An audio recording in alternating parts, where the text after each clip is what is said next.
What's up, guys? So today we're going to talk about the paleo diet, which essentially is a grain-free, low-carb diet. And the theory behind it is based off of that you're going to eat only foods that were available to people back during the Paleolithic era, caveman time. So you're going to eat like a caveman.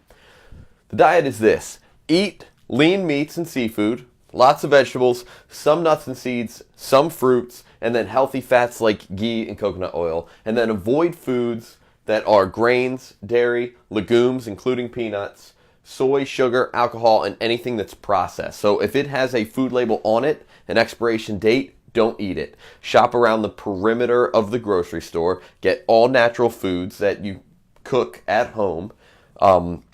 And keeping it lower in carbs, you're cutting out the grains, which we know have adverse health effects on people, chronic inflammation. Avoid dairy, which can have similar and different health issues. It differs from the slow carb diet in that it tells you to avoid legumes, which is your beans and your peanuts, where the slow carb diet says eat those in abundance.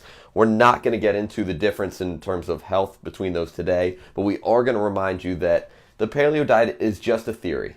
It is a way of eating that has simple rules to follow that have tons and tons of health benefits to them, but it is not a religion, and it's not an all or nothing, and it's not a black or white. It's a very simple list of rules that you can eat from that will have a huge impact on your health. When you eat this way, for the most part, you don't have to track your macros and track your calories, which is huge for people. If you have to change all your behaviors, change your palate, change your shopping, and document all of it, the likelihood that you're going to fall off that behavior continues to increase.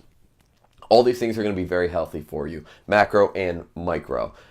Avoiding processed foods is obvious. Avoiding alcohols and sugars and soy, all of these things are going to make your life extremely easy. Get into the specifics with your questions, but the paleo diet is basically this. We put a guide in the page for you that you can have. It's a 25-page guide. It gives you shopping lists. It gives you different rules and different tips, and we're going to cover all those as we go. So ask questions on this video and ask them in the Q&A that's coming up on Monday. But simplify it. Eat eggs for breakfast with some vegetables and some nuts. Lunch, eat a salad with some meat on top of it or tuna. For dinner, eat chicken, eat steak with, you can have sweet potatoes when you're on paleo diet. So eat chicken and sweet potatoes for dinner. Eat steak and eggs. Eat shrimp and any kind of vegetables that you want. Sticking with the same tip from or rule from the slow carb diet, eat the same few meals over and over again. Have one or two breakfasts that you eat over and over again. Have one or two lunches that you eat over and over again. Have one or two dinners that you eat over and over again. And stay consistent with it. If you do eggs and meat and nuts for breakfast every single day, you're going to be extremely successful. If you have a salad or tons of vegetables with some kind of meat, tuna or chicken at lunch, and then you do steak, beef at dinner, maybe you could do avocado with steak and a whole bunch of vegetables. It's one of my favorite meals. Eat that over and over again. You're going to be wildly successful.